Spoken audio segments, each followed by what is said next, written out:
Happy Friday, welcome to the 3 Things I Learned, Saas, Sports, Tech, and Lab events. This week on quitting.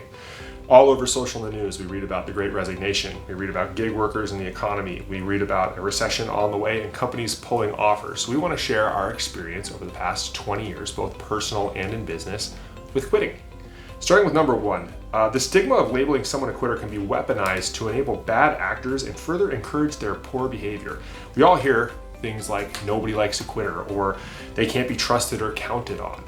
And that fear of being labeled a quitter, it hangs over so many people who are trapped in a bad situation. And there's merit to that stigma for a reason. I mean, there's certain situations, life and death, crucial moments and others, where people do quit and they leave a team hanging and they do it in poor taste. And we'll cover that in number 3.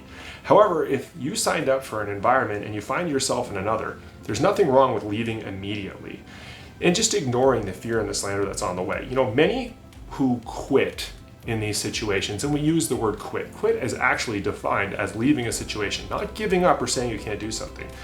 They have one regret, and that's that they waited too long. Personally, I had a very unique and life-altering experience with quitting. I actually quit my college volleyball team at the end of the regular season, and we had the playoffs coming up. Now, for some backstory, I'd been on a number of teams along the way. I played for the US Under-19 team, and I've never quit anything else in my life since or before then. However, I knew that entire year that I was going to be leaving the team at the end of the year. It wasn't a good situation. My father and I had talked about it. He continued to encourage me to stick around, but eventually the situation got so bad that the only thing keeping me there was not wanting to quit on my teammates and the stigma of being labeled a quitter. Eventually we saw that that wasn't something that was going to be helpful. And the problem for me was we brought in 10 freshmen in the 1997 recruiting class, which is one of their best classes. And 2 had quit prior to me, but I was starting and playing a lot, and getting heavy playing time. So me leaving would have had an impact. In the end, of the 10 of us, only 1 finished the 4 years. That weighed very heavy on me for a long time. But looking back on it now and seeing all the different situations I've seen in the working world and elsewhere, it's that stigma of quitting that can keep people in a toxic situation and have them labeled in an unfair manner, which we'll talk about in number 2.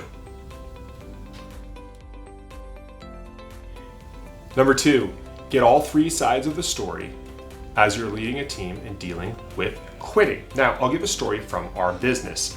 We hired a crucial team member about 10 years ago, and we were doing reference calls on that team member, and we were really excited to find out that one of our investors had actually done business with this person prior to them joining our business as we were looking at them. We called for a reference call and it did not come back positive. We were told that this person quit at a really inopportune time, only gave 2 weeks notice, and essentially stormed off and couldn't be trusted. So obviously we went and spoke to the person, the candidate, and got the other side of the story, but most companies would stop there. But again, we've had personal experience with leaving toxic situations.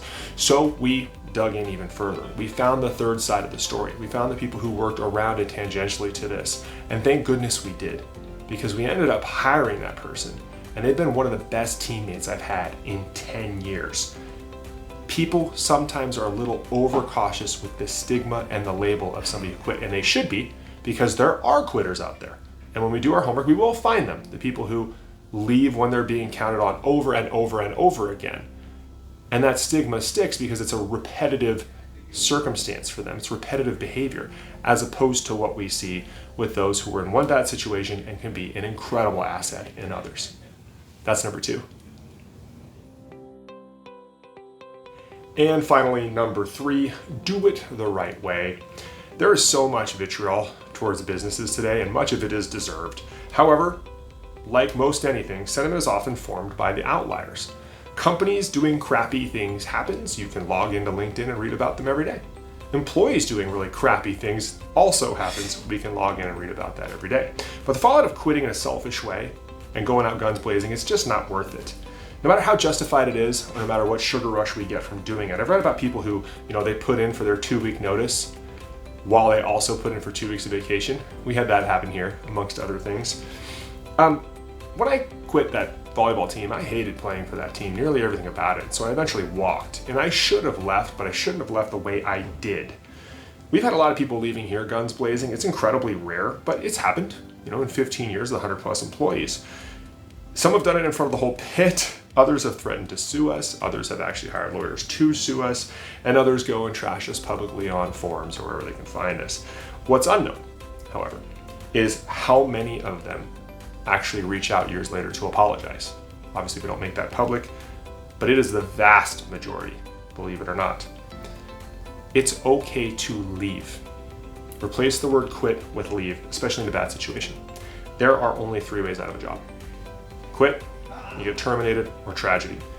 We're all preferring number 1. So remember, remove the stigma from quitting. It means in the dictionary to leave, usually permanently, not always. Giving up, that has its own dictionary entry, and that's something we're not all that familiar with. That's it for this week's 3 things. We'll see you all next week.